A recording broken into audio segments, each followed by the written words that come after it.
Get it.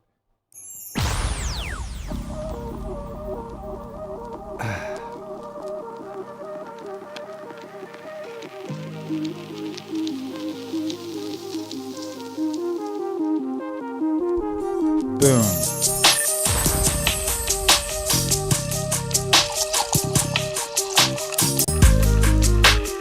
Yeah. Akira. Boom. What up, baby? Woo. Wow. This is your friendly neighborhood Domi back in the building. Checking in and logging in, clocking in. That's the one I was clocking in. Clocking in for that Lo-Fi library. Clocking in for that Lo-Fi library, Lo-Fi life score. Part 2, the power of your subconscious mind. Yeah. Bienvenidos, familia. ¿Cómo estás ahora? ¿Cómo estás hoy? Es un día muy auspicioso, huh? Woo! I just got back from the gym, another ridiculous session. A ridiculous and glorious session, so it was. And now we're here for another ridiculous and glorious session. Who was here last night? Who was here last night? Put your hands up. Hands up if you were here last night. Because last night we did the first 5 chapters. First 5 chapters of the power. The power of your subconscious mind. And what an enlightening and glorious experience that was. Yeah. The power of your subconscious mind is, of course, a book published in 1963, written by Dr. Joseph Murphy. And it goes very, very deep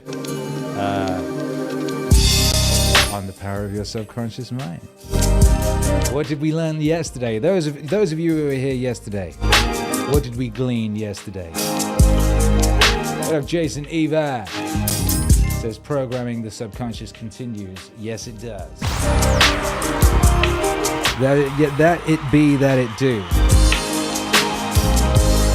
Those of you that are already assembled, do me a favor and kick living daylights out of the like, thus that the algorithmic overlords might notify some of your fellow wave riding individuals, and they may gather here tonight and have a nice time.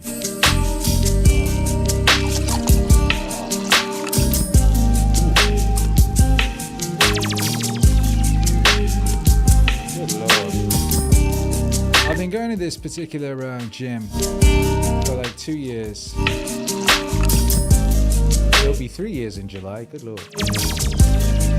And you know, in the early days, it was, you know, something new every day. Well, it was all new, right? Yet somehow, years in, I am still surprised. Like, my teacher Yago manages to come up with some new shit like every time. Today there was some maneuver wherein you're like, you've got your elbows like this and you're on the ground, right? You're kind of in a plank position with elbows on the ground. And then you're twisting your hips so that your hip is touching the floor on either side, back and forth. It's like a plancha pumpa, like rotator. It was insane. You know, I was energetically and enthusiastically going at it. Yago says, Akira, be careful. People get injured with such vigor. It's like, shit, man. I was just excited to be doing a new thing, you know? I was also excited because I haven't measured my deadlift for a long time. Last time I measured my deadlift and did a PR was like early last year. And I got 275, and there's a video of me doing it, and I'm like, and I'm fucking screaming. Anyway, I did a little warm-up today before went in with Hercules half an hour early, and I just did some deadlifts just as like a little limber up. You know, I put 45 on each side. Kujunk did that. Put another 45 on each side. Kujunk did that. Put another 25 on each side. Kujunk, and then I was like, hang on, what is that? Holy shit, that's 275. As just an easy warm-up, I did what was previously my personal record. So now I'm gonna have to like seriously do some deadlifts and measure them and see what I'm actually capable of now. But basically this time last year, I just breezed past that motherfucker without even trying. So shout out to him.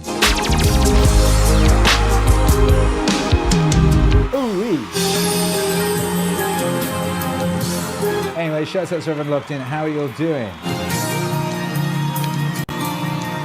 Chad Comstock said, it's killed already. I crushed it. Stomps on the like button. All out war.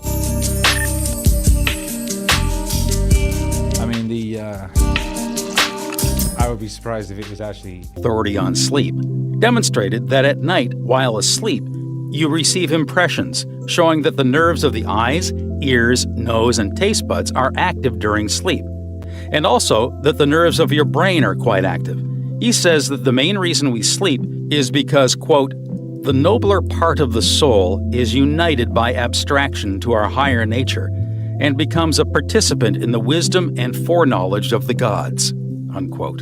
Dr. Bigelow states also, quote, the results of my studies have not only strengthened my convictions that the supposed exemption from customary toils and activities was not the final purpose of sleep, but have also made clearer to my mind the conviction that no part of a man's life deserves to be considered more indispensable to its symmetrical and perfect spiritual development than the while he is separated from the phenomenal world of sleep, unquote. Prayer, a form of sleep.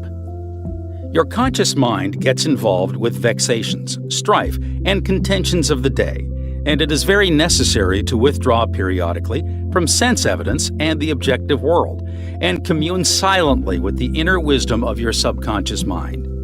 By claiming guidance, strength, and greater intelligence in all phases of your life, you will be enabled to overcome all difficulties and solve your daily problems. This regular withdrawal from sense evidence and the noise and confusion of everyday living is also a form of sleep. For example, you become asleep to the world of the senses and alive to the wisdom and power of your subconscious mind. Startling effects of sleep deprivation. Lack of sleep can cause you to become irritable, moody, and depressed. Dr. George Stevenson of the National Association of Mental Health says, quote, I believe it can safely be said that all human beings need a minimum of 6 hours sleep to be healthy. Most people need more. Those who think they can get along on less are fooling themselves, unquote. Medical research scholars investigating sleep processes and deprivation of sleep point out that severe insomnia has preceded psychotic breakdown in some instances. Remember, you are spiritually recharged during sleep, and adequate sleep is essential to produce joy and vitality in life. You need more sleep. Robert O'Brien, in an article, Maybe You Need More Sleep, in an issue of the Reader's Digest, reports the following experiment on sleep. Quote, for the last 3 years, experiments have been in progress at the Walter Reed Army Institute of Research in Washington, D.C. Subjects, more than 100 military and civilian volunteers, have been kept awake for as long as 4 days.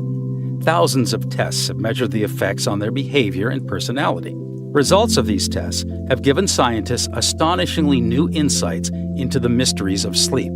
They now know that the tired brain apparently craves sleep so hungrily that it will sacrifice anything to get it. After only a few hours of sleep loss, fleeting stolen naps, called lapses, or microsleep, occurred at the rate of 3 or 4 an hour. As in real sleep, eyelids drooped, heartbeat slowed. Each lapse lasted just a fraction of a second. Sometimes the lapses were periods of blankness. Sometimes they were filled with images, wisps of dreams. As hours of sleep loss mounted, the lapses took place more often and lasted longer, perhaps 2 or 3 seconds. Even if the subjects had been piloting an airliner in a thunderstorm, they still couldn't have resisted microsleeps for those few priceless seconds. And it can happen to you, as many who have fallen asleep at the wheel of a car can testify. Another startling effect of sleep deprivation was its attack on human memory and perception. Many sleep-deprived subjects were unable to retain information long enough to relate it to the task they were supposed to perform. They were totally befuddled in situations requiring them to hold several factors in mind and act on them. as a pilot must when he skillfully integrates wind direction, airspeed, altitude, and glide path to make a safe landing." Unquote. Sleep brings counsel. A young lady in Los Angeles who listens to my morning radio talks told me that she had been offered a lucrative position in New York City at twice her present salary. She was wondering whether to accept or not and prayed prior to sleep as follows: "The creative intelligence of my subconscious mind knows what is best for me. Its tendency is always lifeward, and it reveals to me the right decision which blesses me and all concerned. I give thanks for the answer which I know will come to me." She repeated this simple prayer over and over again as a lullaby prior to sleep, and in the morning she had a persistent feeling that she should not accept the offer.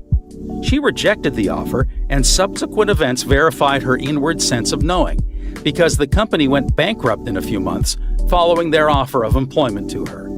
The conscious mind may be correct on the facts objectively known, but the intuitive faculty of her subconscious mind saw the failure of the concern in question and prompted her accordingly. Saved from certain disaster. I will illustrate how the wisdom of your subconscious mind can instruct you and protect you relative to your request for right action as you go to sleep. Many years ago, before the Second World War, I was offered a very lucrative assignment in the Orient, and I prayed for guidance and the right decision as follows: "Infinite intelligence within me knows all things, and the right decision is revealed to me in divine order. I will recognize the answer when it comes."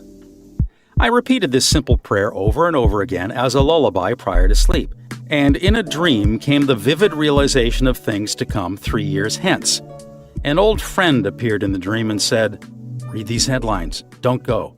The headlines of the newspaper which appeared in the dream related to war and the attack on Pearl Harbor. Occasionally, the writer dreams literally. The aforementioned dream was undoubtedly a dramatization of the subconscious mind, which projected a person whom I trusted and respected.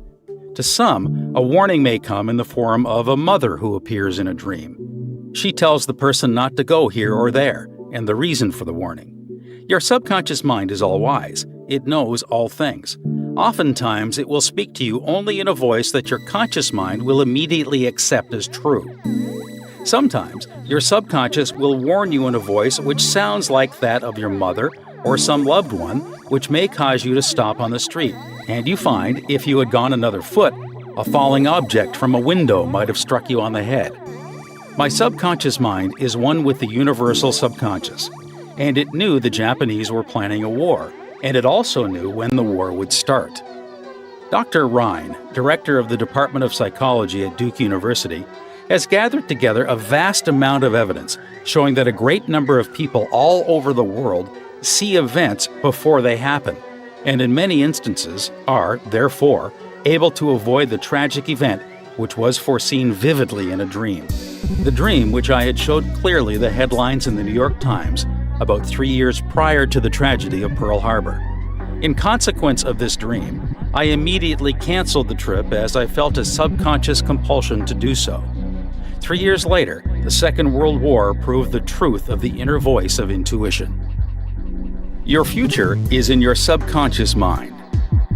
Remember that the future, the result of your habitual thinking, is already in your mind, except when you change it through prayer. The future of a country, likewise, is in the collective subconscious of the people of that nation. There's nothing strange in the dream I had, wherein I saw the headlines of the New York newspapers long before the war began. The war had already taken place in my mind, and all the plans of attack were already engraved on that great recording instrument, the subconscious mind, or collective unconscious of the universal mind. Tomorrow's events are in your subconscious mind. So are next week's and next month's, and they may be seen by a highly psychic or clairvoyant person. No disaster or tragedy can happen to you if you decide to pray. Nothing is predetermined or foreordained. Your mental attitude, for example, the way you think, feel, and believe, determines your destiny. You can, through scientific prayer, which is explained in a previous chapter, mold, fashion, and create your own future. Whatsoever a man soweth, that shall he also reap. A cat nap nets him $15,000. One of my students mailed me a newspaper clipping 3 or 4 years ago about a man called Ray Hammerstrom, a roller at the steelworks in Pittsburgh operated by Jones and Laughlin Steel Corporation. He received $15,000 for his dream. According to the article, the engineers could not fix a faulty switch in a newly installed bar mill, which controlled the delivery of straight bars to the cooling beds. The engineers worked on the switch about 11 or 12 times to no avail. Hammerstrom thought a lot about the problem and tried to figure out a new design which might work. Nothing worked. One afternoon, he lay down for a nap, and prior to sleep, he began to think about the answer to the switch problem. He had a dream in which a perfect design for the switch was portrayed. When he awoke, he sketched his new design according to the outline of his dream. This visionary catnap won Hammerstrom a check for $15,000, the largest award the firm ever gave an employee for a new idea. How a famous professor solved his problem in sleep. Dr. H.V. Helprecht, professor of Assyrian at the University of Pennsylvania, wrote as follows, quote, "One Saturday evening, I had been wearying myself in the vain attempt to decipher 2 small fragments of agate, which were supposed to belong to the finger rings of some Babylonians. About midnight, weary and exhausted, I went to bed and dreamed the following remarkable dream. A tall, thin priest of Nippur, about 40 years of age, led me to the treasure chamber of the temple, a small, low-ceilinged room without windows, while scraps of agate and lapis lazuli lay scattered on the floor. Here, he addressed me as follows. The 2 fragments, which you have published separately on pages 22 and 26, belong together, and are not finger rings.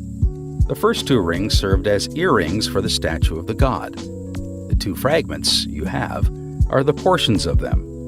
If you will put them together, you will have confirmation of my words. I awoke at once, examined the fragments, and to my astonishment, found the dream verified. The problem was then at last solved." Unquote. This demonstrates clearly the creative manifestation of his subconscious mind, which knew the answer to all his problems.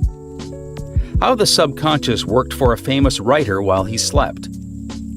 Robert Louis Stevenson, in one of his books, Across the Plains, devotes a whole chapter to dreams.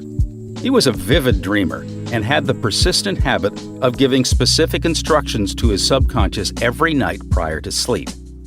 He would request his subconscious to evolve stories for him while he slept. For example, if Stevenson's funds were at a low ebb, his command to his subconscious would be something like this. Give me a good, thrilling novel which will be marketable and profitable. His subconscious responded magnificently. Stevenson says, these little brownies, the intelligences and powers of his subconscious, can tell me a story piece by piece like a serial, and keep me, its supposed creator, all the while in total ignorance of where they aim. And he added, that part of my work, which is done when I am up and about, while he is consciously aware and awake, is by no means necessarily mine, since all goes to show that the brownies have a hand in it, even then. Sleep in peace and wake in joy. To those who suffer from insomnia, you will find the following prayer very effective.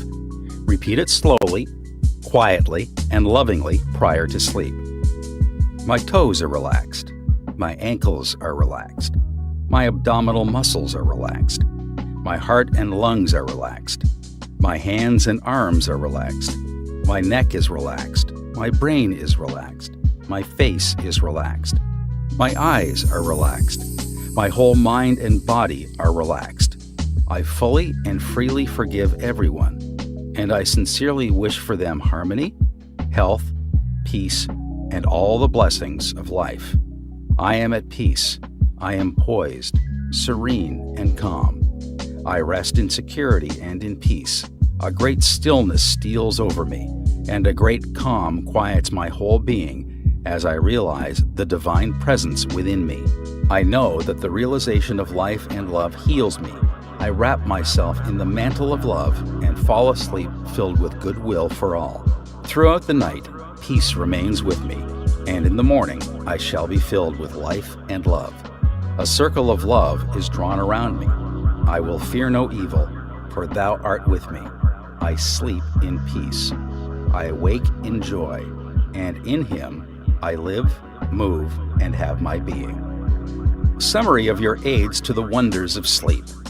1. If you are worried that you will not wake up on time, suggest to your subconscious mind prior to sleep the exact time you wish to arise, and it will awaken you. It needs no clock. Do the same thing with all problems. There is nothing too hard for your subconscious. 2. Your subconscious never sleeps. It is always on the job. It controls all your vital functions. Forgive yourself and everyone else before you go to sleep, and healing will take place much more rapidly. 3. Guidance is given you while you are asleep, sometimes in a dream. The healing currents are also released, and in the morning you feel refreshed and rejuvenated. 4. When troubled by the vexations and strife of the day, still the wheels of your mind and think about the wisdom and intelligence lodged in your subconscious mind, which is ready to respond to you. This will give you peace, strength, and confidence. 5. Sleep is essential for peace of mind and health of body. Lack of sleep can cause irritation, depression, and mental disorders. You need 8 hours sleep. 6. Medical research scholars point out that insomnia precedes psychotic breakdowns. 7. You are spiritually recharged during sleep. Adequate sleep is essential for joy and vitality in life. 8. Your tired brain craves sleep so hungrily that it will sacrifice anything to get it. Many who have fallen asleep at the wheel of an automobile can testify to this. 9. Many sleep-deprived people have poor memories and lack proper coordination. They become befuddled, confused, and disoriented. 10. Sleep brings counsel. Prior to sleep, claim that the infinite intelligence of your subconscious mind is guiding and directing you.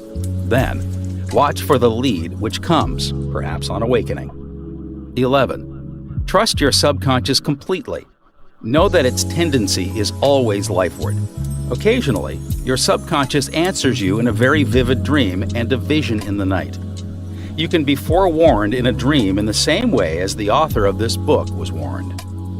12. Your future is in your mind now, based on your habitual thinking and beliefs. Claiming infinite intelligence leads and guides you, and that all good is yours, and your future will be wonderful. Believe it and accept it. Expect the best, and invariably the best will come to you. 13. If you are writing a novel, play, or book, or are working on an invention, speak to your subconscious mind at night and claim boldly that its wisdom, intelligence, and power are guiding, directing, and revealing to you the ideal play, novel, book, or revealing the perfect solution, whatever it may be. Wonders will happen as you pray this way. Chapter 14. Your subconscious mind and marital problems. Ignorance of the functions and powers of the mind is the cause of all marital trouble.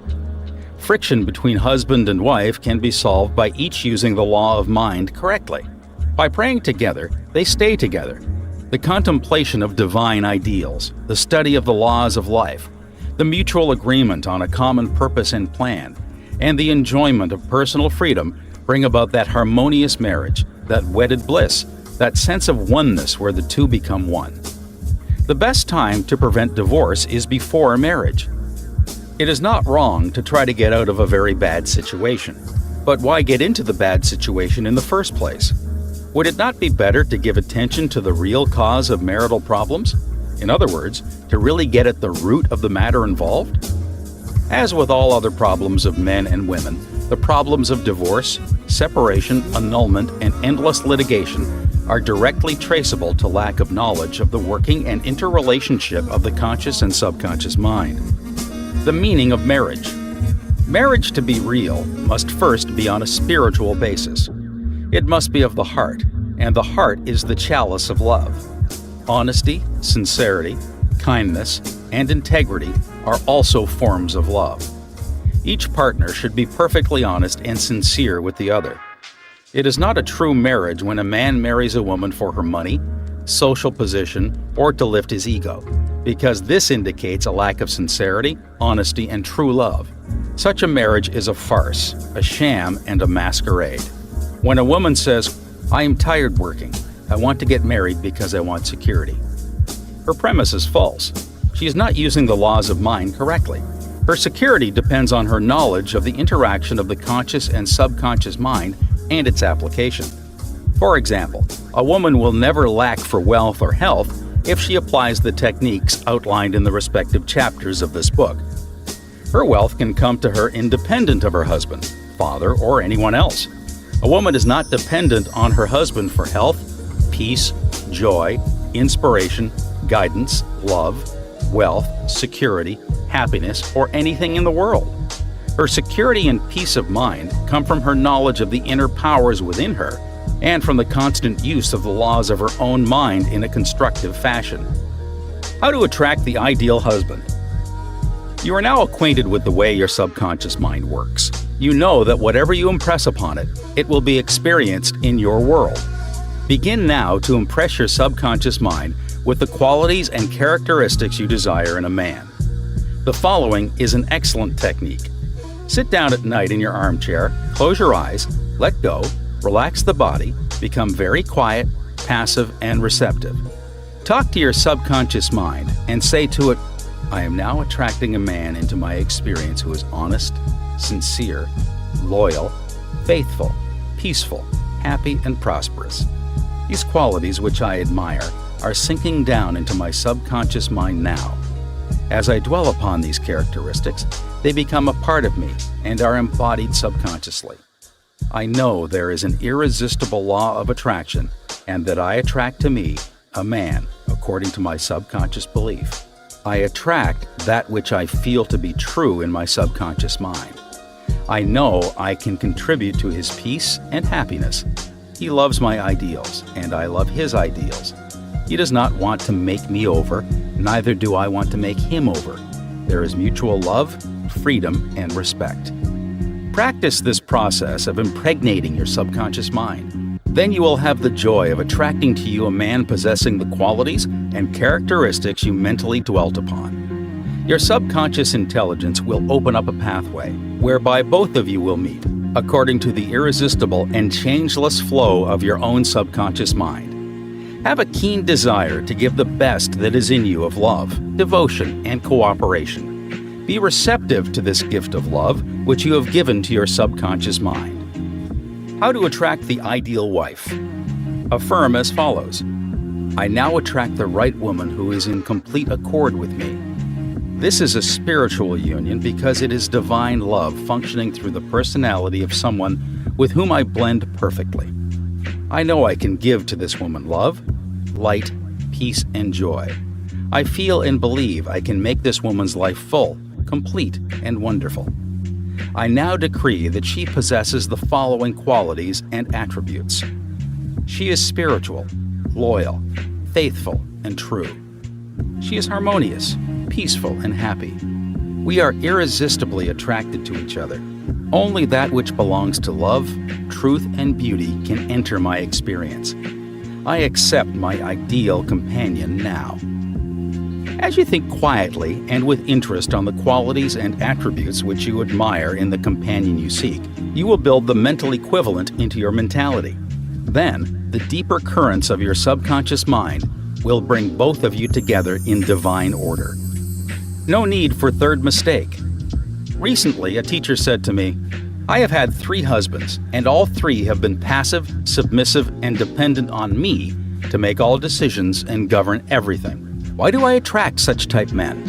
I asked her whether she had known that her second husband was the effeminate type, and she replied, "Of course not, I would not have married him." Apparently, she had not learned anything from the first mistake.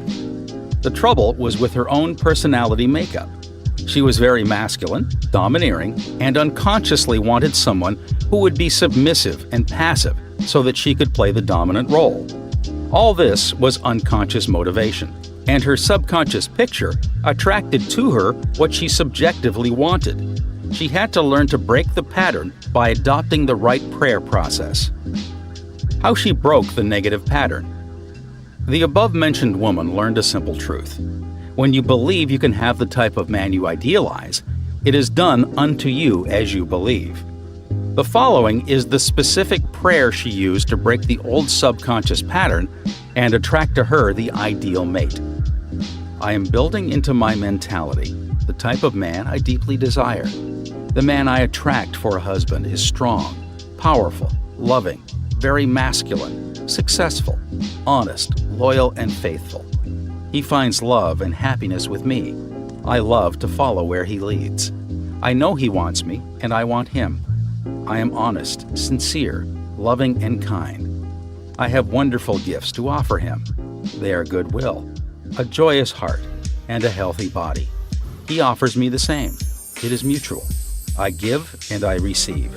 Divine intelligence knows where this man is, and the deeper wisdom of my subconscious mind is now bringing both of us together in its own way, and we recognize each other immediately. I release this request to my subconscious mind, which knows how to bring my request to pass. I give thanks for the perfect answer. She prayed in the above manner night and morning, affirming these truths and knowing that through frequent occupation of the mind, she would reach the mental equivalent of that which she sought. The answer to her prayer. Several months went by. She had a great number of dates and social engagements, none of which was agreeable to her. When she was about to question, waver, doubt, and vacillate, she reminded herself that the infinite intelligence was bringing it to pass in its own way, and that there was nothing to be concerned about. Her final decree in her divorce proceedings was granted, which brought her a great sense of release and mental freedom. Shortly afterward, she went to work as a receptionist in a doctor's office. She told me that the minute she saw the physician, she knew he was the man she was praying about. Apparently, he knew it too, because he proposed to her the first week she was in the office, and their subsequent marriage was ideally happy. This physician was not the passive or submissive type, but was a real man, a former football player, an outstanding athlete, and was a deeply spiritual man, though he was completely devoid of any sectarian or denominational affiliation. She got what she prayed for because she claimed it mentally until she reached the point of saturation. In other words, she mentally and emotionally united with her idea, and it became a part of her in the same way that an apple becomes a part of her bloodstream. Should I get a divorce? Divorce is an individual problem. It cannot be generalized. In some cases, of course, there never should have been a marriage. In some cases, divorce is not the solution. No more so than marriage is the solution for a lonely man. Divorce may be right for one person and wrong for another. A divorced woman may be far more sincere and noble than many of her married sisters who perhaps are living a lie. For example, I once talked with a woman whose husband was a dope fiend, an ex-convict, a wife-beater, and a non-provider. She had been told it was wrong to get a divorce. I explained to her that marriage is of the heart. If two hearts blend harmoniously, lovingly, and sincerely, that is the ideal marriage. The pure action of the heart is love. Following this explanation, she knew what to do. She knew in her heart that there is no divine law which compelled her to be browbeaten, intimidated, and beaten because someone said, "I pronounce you man and wife." If you are in doubt as to what to do, ask for guidance, knowing that there is always an answer and you will receive it. Follow the lead that comes to you in the silence of your soul. It speaks to you in peace. Drifting into divorce. Recently, a young couple, married for only a few months, were seeking a divorce. I discovered that the young man had a constant fear that his wife would leave him. He expected rejection, and he believed that she would be unfaithful. These thoughts haunted his mind and became an obsession with him. His mental attitude was one of separation and suspicion. She felt unresponsive to him. It was his own feeling or atmosphere of loss and separation operating through them. This brought about a condition or action in accordance with the mental pattern behind it. There is a law of action and reaction, or cause and effect. The thought is the action, and the response of the subconscious mind is the reaction. His wife left home and asked for a divorce, which is what he feared and believed she would do. Divorce begins in the mind.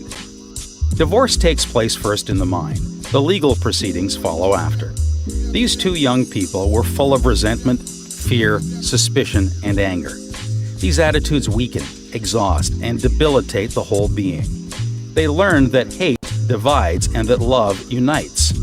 They began to realize what they had been doing with their minds. Neither one of them knew the law of mental action, and they were misusing their minds and bringing on chaos and misery.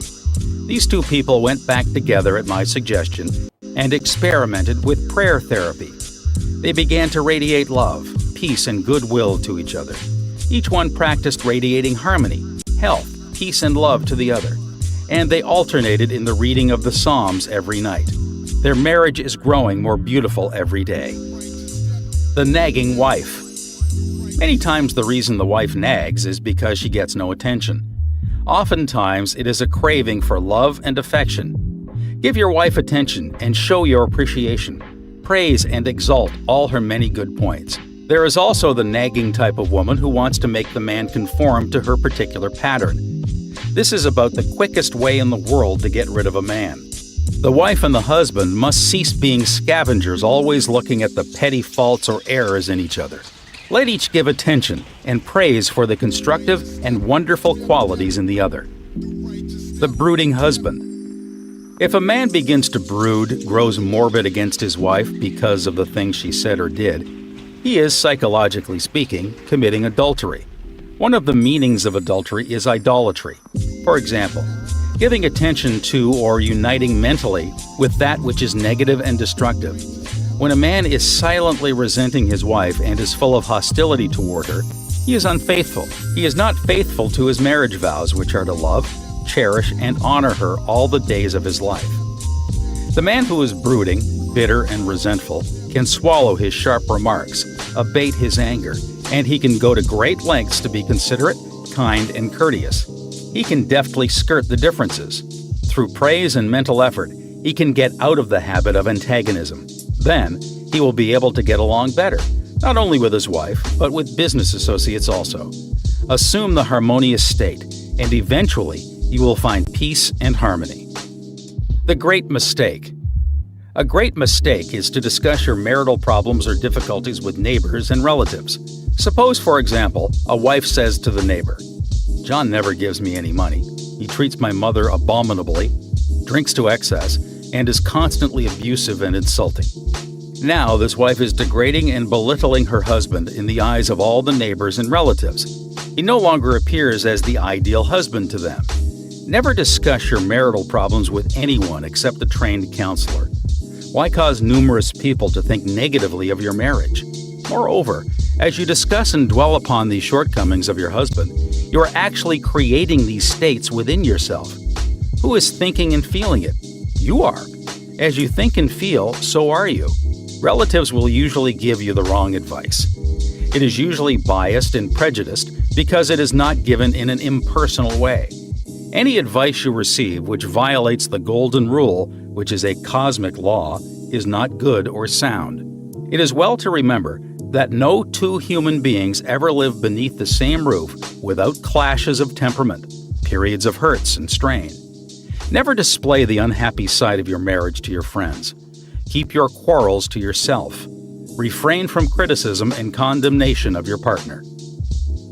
Don't try to make your wife over. A husband must not try to make his wife over into a second edition of himself. The tactless attempt to change her in many ways is foreign to her nature. These attempts are always foolish, and many times result in a dissolution of the marriage. These attempts to alter her destroy her pride and self-esteem, and arouse a spirit of contrariness and resentment that proves fatal to the marriage bond. Adjustments are needed, of course, but if you have a good look inside your own mind and study your character and behavior, you will find so many shortcomings, and they will keep you busy the rest of your life. If you say, "I will make him over into what I want," you're looking for trouble and the divorce court. You're asking for misery. You will have to learn the hard way that there is no one to change but yourself. Pray together and stay together through steps in prayer. The first step. Never carry over from one day to another accumulated irritations arising from little disappointments. Be sure to forgive each other for any sharpness before you retire at night. The moment you awaken in the morning, claim infinite intelligence is guiding you in all your ways, sending out loving thoughts of peace, harmony, and love to your marriage partner, to all members of the family, and to the whole world. The second step. Say grace at breakfast. Give thanks for the wonderful food, for your abundance, and for all your blessings. Make sure that no problems, worries, or arguments shall enter into the table conversation. The same applies at dinner time. Say to your wife or husband, "I appreciate all you're doing, and I radiate love and goodwill to you all day long." The third step. The husband and wife should alternate in praying each night. Do not take your marriage partner for granted. Show your appreciation and love. Think appreciation and goodwill rather than condemnation, criticism, and nagging. The way to build a peaceful home and a happy marriage is to use a foundation of love, beauty, harmony, mutual respect, faith in God, and all things good. Read the 23rd, 27th, and 91st Psalms, the 11th chapter of Hebrews, the 13th chapter of 1 Corinthians, and other great texts of the Bible before going to sleep. As you practice these truths, your marriage will grow more and more blessed through the years. Review your actions. 1. Ignorance of mental and spiritual laws is the cause of all marital unhappiness. By praying scientifically together, you stay together. 2. The best time to prevent divorce is before marriage. If you learn how to pray in the right way, you will attract the right mate for you. 3. Marriage is the union of a man and woman who are bound together by love. Their hearts beat as one, and they move onward, upward, and Godward. 4. Marriage does not bequeath happiness. People find happiness by dwelling on the eternal truths of God and the spiritual values of life. Then the man and woman can contribute to each other's happiness and joy. 5. You attract the right mate by dwelling on the qualities and characteristics you admire in a woman or man, and then your subconscious mind will bring you together in divine order. 6.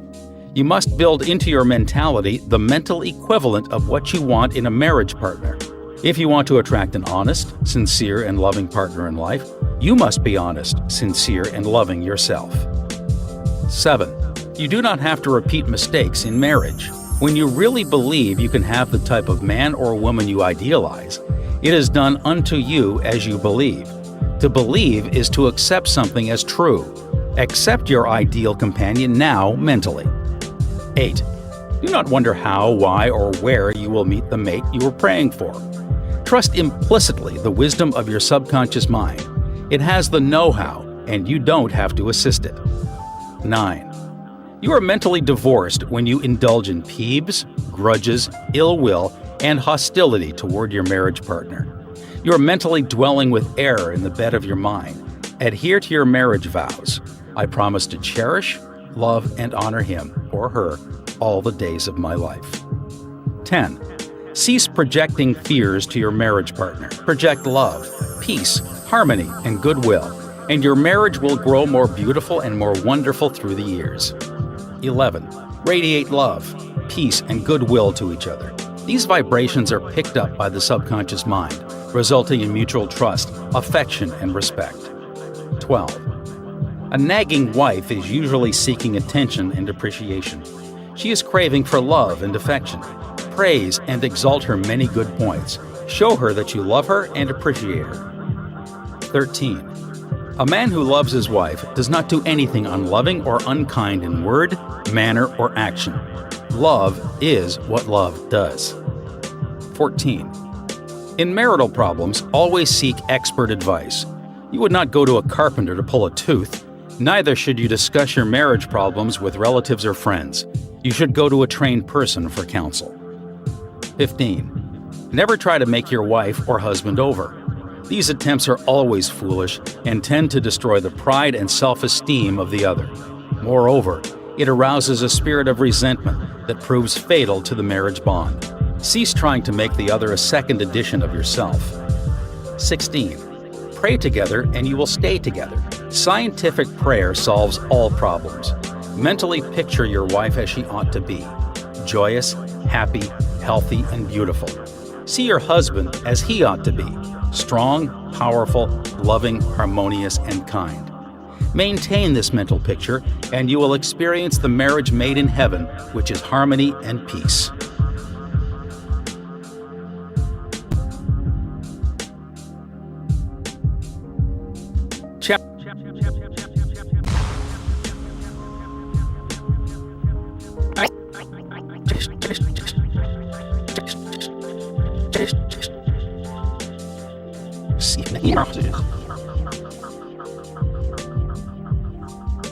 Harmony and peace. Harmony and peace. Harmony and peace. Harmony and peace. Harmony and peace. Harmony and peace. Chapter.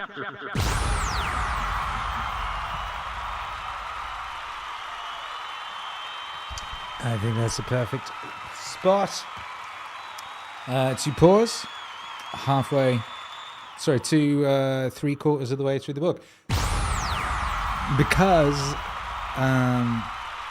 somehow in, it's because there was that little restart issue, now I remember. That wasn't actually part 2, that was part 3.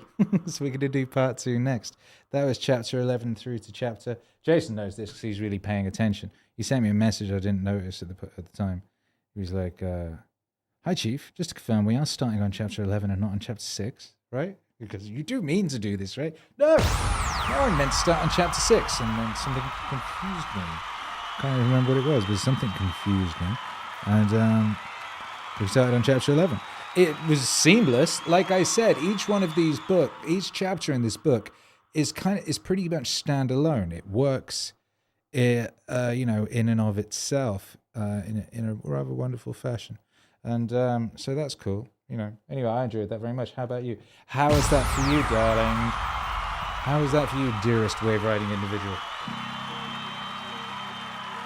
Harmony and peace, says Yoga Mac, and I agree. Harmony and peace. Harmony and peace. Harmony, harmony, and peace. Harmony, and peace. Nice. Yeah, okay, thank you, Jason Eva. We did chapter 11 to chapter 14 today. And frankly, I'm very, very happy with how this book is going. This book is proving to be very useful and very specific. That's nice, isn't it? Look at that. Great big eyes. Just a beautiful, beautiful thing visually, isn't it? Yoga Max says, glory to the gods. Amcast says, I envision all of you with good health and life. Exactly. Me too. Me too. Full Killer says, part 3 needed to be played today. It did it of its own accord. Obviously it did. Obviously it did, and I'm very happy with that. Amcast says, can Akira do a song with our comments?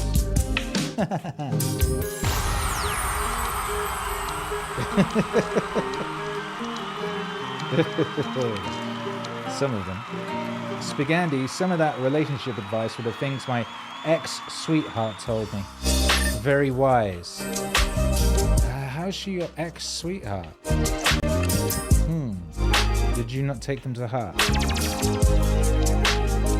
Or was that the stuff about divorce? Bad Buddha 93 says, this is a great show, very relaxing and full of wisdom. Isn't it just? Chad says, that chapter was great. Well, the last one, they were all great, weren't they? But that last one was really great. I think the Dreams one was great too. What was the first one? It was a long time ago now.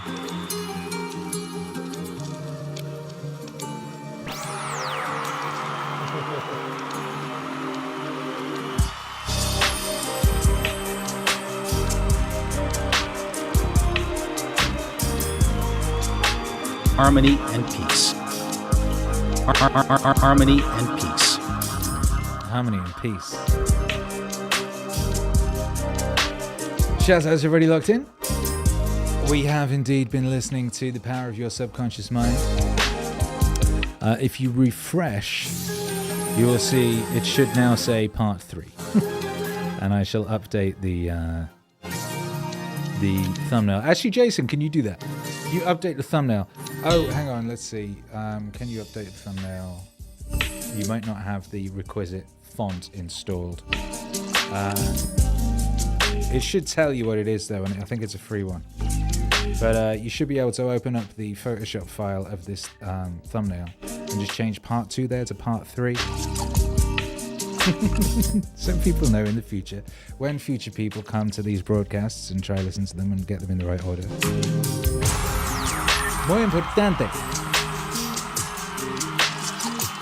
Shouts out to Sudrataj, who sent us a super chat during that and said, become the best in the world at what you do. Keep redefining what you do until this is true.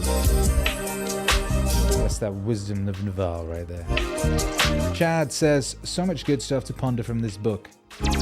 Jason Eva says, ham and cheese.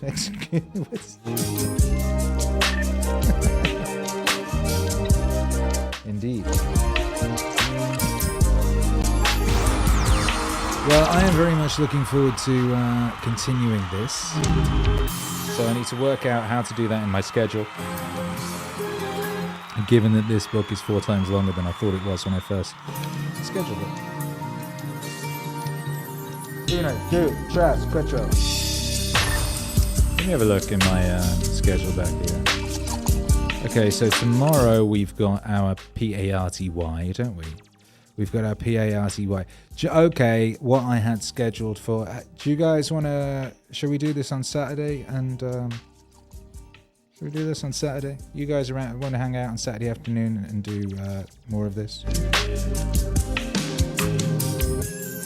That could... It's a nice Saturday afternoon thing. That could be good.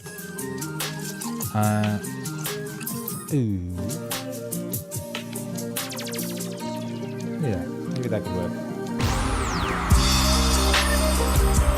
Me Barbecue says, I got all my gift wrapping done, so this is perfect. Wait a minute, did I fall through a wormhole? Is it Christmas again? What's up, Sheila? Anyway, I'll sort out the schedule and I will post the schedule for the next week tomorrow, so you can see all of the things for the next week.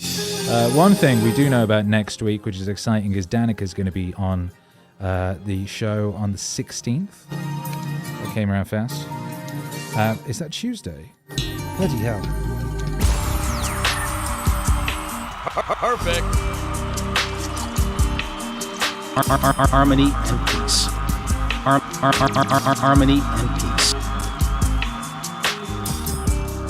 Anyway, I will announce all that tomorrow. Well, I'll get it all sorted and announce the forthcoming week of streams tomorrow. Very nice. Alright, thank you all for hanging out tonight. It's been delightful again, as always. And as always, this stream is brought to you by meaningwave.com. Go to meaningwave.com, hit the resources support Meaningwave link if you would like to support Meaningwave, if you feel you derive value from some of these Meaningwave activities. Hello. We've got a PayPal, Patreon, Bitcoin, ETH, Venmo, etc. What else is in there? There's sizing charts if you ever need those. Those can be useful. We've got lyrics, of course. We have blogs. Oh, look. Yesterday's stream there is a blog thing. Look at all these things. Very nice. And, of course, it's 1 day and 3 hours left on our sale. If you wish to get 20% off of anything you might like, maybe you want to get a digital music bundle of all the music because of whatever weird stuff they're threatening to pull this year. Didn't they have... How? Yeah, they did. They've had some of their... you know those drills they do? They always do these drills before there's a big thing. They do a drill of it. They've had a cyber awareness or something like cyber attack drill thing, some bunch of them. Shutting down internet stuff. So you really should get all your Meaningwave music, because otherwise you won't be able to listen to it if you rely on Spotify. Go get yourself some digital bundle action. And what else? Maybe you want to get yourself some vinyl or a CD or a cassette. I'm looking forward to doing more CDs and cassettes and vinyl, obviously. And there'll be news on that sort of thing soon. What else? Yeah, anyway, meaningwave.com sponsors this broadcast. Head on over there. It's lovely.